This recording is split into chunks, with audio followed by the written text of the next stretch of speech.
dari situ emang ada suatu kejanggalan. Kamar itu tidak tidak ada yang aneh sebenarnya. Hanya aja kamarnya emang berantakan waktu kita datang. Berantakan, tapi entah mengapa itu nyaman tidur di situ. Tuh, sosoknya besar, hitam, besar hitam dan berbuntut.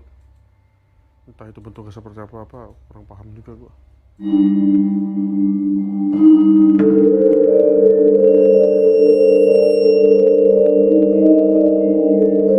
Oke, halo teman-teman yang ada di alam dunia dan alam lainnya. Sini gua Dasmet.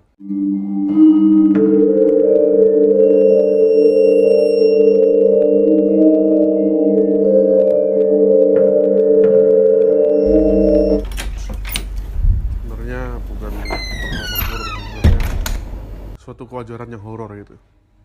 Ketika gue dapet project kerjaan keluar pulau, itu salah satu pulau di Indonesia yang memiliki waktu waktu Indonesia Tengah. Nah, di pulau tersebut, pulau yang sangat luas sebenarnya. Panjang ceritanya. Di sana gue baru sama teman rekan kerja gue. Berapa orang? Gue berdua, berdua sama rekan kerja gue dan sama teman gue aja, itu nggak ada yang lain. Kita ditempatkan di salah satu tempat pertambangan, tengah hutan, tentunya tengah hutan, jauh dari pemukiman warga, tentunya jauh dari kota juga. Pengalaman horornya mungkin sama pada umumnya, cuma ini agak beda karena kita ngalaminya di luar tempat tinggal kita, kan dari Jawa. Ya mungkin udah berjalan sekitar 3 malam dari awal pertama kedatangan kami di sana. Awalnya baik-baik aja di sana, nggak ada yang aneh, berjalan seperti biasa, seperti layaknya ya orang yang baru datang, fine fine aja. Di sana kita ditempatkan di mes atau ya bisa disebut kos-kosan juga, ruangan yang sudah disediakan oleh pihak klien kita yang ya project itu. Kita tempatkan di sana, kita tidur di sana, mandi, mengemas barang-barang, peralatan dan lain-lain. Malam pertama, malam kedua is fine, tidak terjadi apa-apa, tidak terjadi hal keanehan. Ketika jalan ke malam ketiga, ya terjadi sesuatu. Sebenarnya sesuatu ini umum terjadi di masyarakat Indonesia mungkin ya. Itu bisa disebut juga ketindihan gitu, atau cari bahasa orang Jawanya apa, rep-rep ya. Itu yang mengalaminya bukan gua, tapi rekan gua. Gua gak sebutin namanya, karena rekan gua pokoknya yang mengalami kejadian tersebut. Jadi di malam itu kita tidur, kita mau istirahat. Dan rekan gua itu tidur duluan, gua masih nonton film di HP. Ketika malam mulai larut, tiba-tiba rekan gue itu teriak-teriak kayak biasanya. Kalau ngigo kan udah biasa, ini teriak-teriak. Gue kaget, tengok ke sebelah, matanya melotot gitu, dan kaki tangan mengejang, itu bukan mengejang, ngeras gitu. Langsung saja di situ gue spontan bangunin dia. Susah, hanya di goyang-goyang pakai tangan, susah. Ketika itu ambil inisiatif untuk menggentaknya. Ketika gue tendang aja begitu saja, puk, tendang, dia sadar. Nah, dari situ emang ada suatu kejanggalan. Kamar itu tidak tidak ada yang aneh sebenarnya. Hanya aja kamarnya emang berantakan waktu kita datang. Berantakan, tapi entah mengapa itu nyaman tidur di situ. Padahal banyak sampah, pakaian berserakan, Kamar itu dilengkapi kipas angin dan AC ya. Tapi kipas angin saat itu tidak kita nyalain, hanya AC saja yang kita nyalain. Cuma saat rekan gue itu mengalami kejadian ketindihan, ada salah satu pakaian kaos lah yang berada dekat dengan dapur arah kamar mandi itu goyang seketika seperti terkena angin. Padahal jauh dari jangkauan AC. Hembusan AC pun tidak terlalu kencang. Awalnya tidak menaruh curiga karena ya biasa gitu ya. Di situ ada jangkalan keanehan.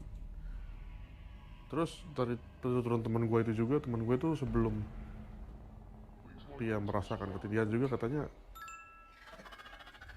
melihat bungkusan bungkusan plastik di dekat kaos itu, ya tepatnya di areal dapur ya. Ketika dia buka bungkusan tersebut ternyata isinya ikan busuk, bukan ikan makan, ikan masak, ikan yang udah dimasak, tapi ikan mentah yang emang busuk gitu. Entah itu kenapa atau buat apa, kami kurang paham di sana. Mungkin karena temen rekan gue itu ngebuka-buka itu mungkin makanannya dari makhluk penghuni situnya ya. Kita minta maaf di situ, nggak tahu. Dan keesokan harinya tidak terjadi apa-apa dan kita pindah kota. Mungkin itu kejadiannya. Untuk itunya apa namanya, sosoknya itu bentuknya seperti apa? Menurut penuturan teman gue itu sosok yang ada di kejadian tersebut, ya yang menindihi dia tuh sosoknya hitam, besar hitam dan berbuntut. Entah itu bentuknya seperti apa kurang paham juga gue. Ya sepertinya marah itu ya. Bisa jadi seperti itu karena kita kan pendatang, bukan pendatang, orang baru di situ. Entah itu salam perkenalan, entah dia terusik atau apa, kami kurang tahu. Setelah kejadian itu, is the number one, kita jaga sikap. Awal datang ke situ jam berapa?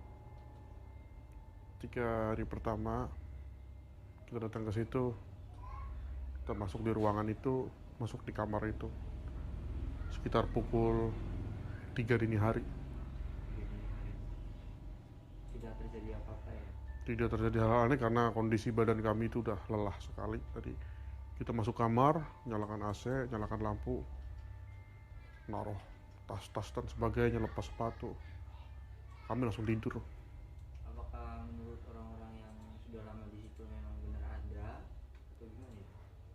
Kalau berdasarkan penduduk sekitar, karena di areal situ tidak ada penduduk sekitar yang asli daerah situnya, karena memang di tengah hutan, jauh dari pemukiman warga, jauh dari perkotaan, hanya ada pendatang-pendatang situ. Jadi kami kurang tahu dan tidak menanyakan kepada sekitar, karena kalau nanya sana sini mungkin banyak pendapat-pendapat aneh dan kami juga posisi di sana tidak berani karena bukan wilayah kami juga.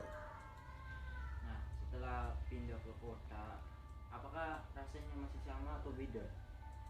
Setelah hari ke-5 kita bukan pindah, kita akan pulang kembali ke Jakarta. Kita pindah kota yang lebih dekat dengan bandara.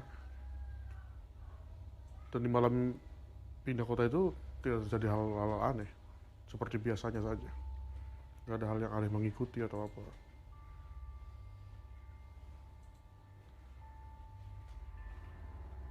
Sudah kan? Mungkin itu pengalaman horor di luar Pulau Jawa yang pernah gue alamin dan menimpa rekan gue sendiri yang gue saksikan juga. Mungkin segitu. Apakah waktu itu terjadi keanehan atau gimana ya? Biasanya kan kalau orang tidur suka ngigo gitu. Pada saat itu awalnya gue kira ngigo. Orang tidur kan wajar kalau ngigo, suka ngomong sendiri apa. Awalnya gue kira ngigo, pelan. Lama kelamaan suaranya nambah keras, keras, seperti orang teriak. Pesan untuk teman-teman mas, kalau memasuki daerah kita gimana? Kalau pesan gue buat rekan-rekan, teman-teman semuanya, kalau memasuki tempat baru atau lingkungan baru, paling utama itu adalah berlaku sopan, mungkin yang paling utama, karena selain berlaku sopan sama penghuni di situ yang sudah tepatnya itu manusia, kita juga harus berlaku sopan sama penghuni lain, karena di daerah yang kita tidak tahu asal usulnya bukan cuma manusia yang hidup, tapi ada makhluk-makhluk lain yang kita tidak bisa melihatnya. Apakah udah tanya? Mungkin segitu aja cerita pengalaman gua di luar pulau.